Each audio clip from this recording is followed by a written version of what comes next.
তিনি যে হচ্ছে চাকরি সংস্কার আন্দোলন করেছিলেন এবং পিএসসি সহ বিভিন্ন চাকরির যে সংস্কার বিভিন্ন দাবি তুলেছিলেন সেই চিত্র আপনাদেরকে যদি দেখাই, যে হচ্ছে 6ই জুন যখন আসলে এই জুলাই গণঅভ্যুত্থানের যাত্রাটা শুরু হয়েছিল, তিনি কিন্তু একদম প্রথম দিকে কর্মসূচি দিয়ে 6ই জুন তিনি কর্মসূচি পালন করেছিলেন।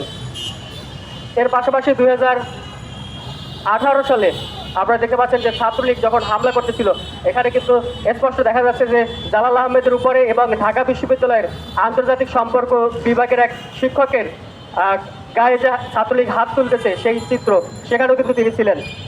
এবং পাশাপাশি তিনি যে 2018 সালের কোটা সংস্কার আন্দোলনের আইন ও আদালত সেলের দায়িত্ব পালন করেছিলেন, সেই দায়িত্ব পালনের যে চিত্র দেখতে পাচ্ছেন যে তিনি এখানে 2018 সালে কোটা সংস্কার আন্দোলনের একজন নেত্রী রয়েছে লুমা, তার মুক্তির জন্য কাজ করতেছিলেন এবং তিনি সেখানে অনেক নেতাকেই তিনি মুক্ত করার জন্য তিনি ভূমিকা রেখেছিলেন। পাশাপাশি তিনি সেই 2018 সালে অনেক ছাত্র নেতার যে পরীক্ষা চলছিল সেই পরীক্ষার প্রশ্নপত্র পর্যন্ত কারাগারে কারাগারে পৌঁছে দিয়েছিলেন।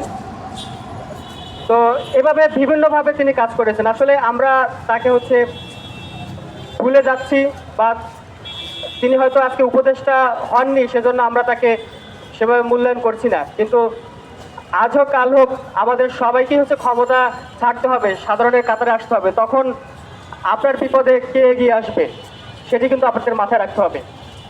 আরেকটি বিষয় বলে, আমাদের সংগঠনের যে মূল বৈশিষ্ট্য সেটি হচ্ছে আমরা আজকে যে খোলা চিঠির পর্বটি করেছি, আগামী পর্বে হয়তো অন্য কাউকে দেখবেন বা অন্য নতুন মুখকে দেখবেন, বা আমরা থাকলেও আমরা হয়তো পিছনের সারিতে থাকবো।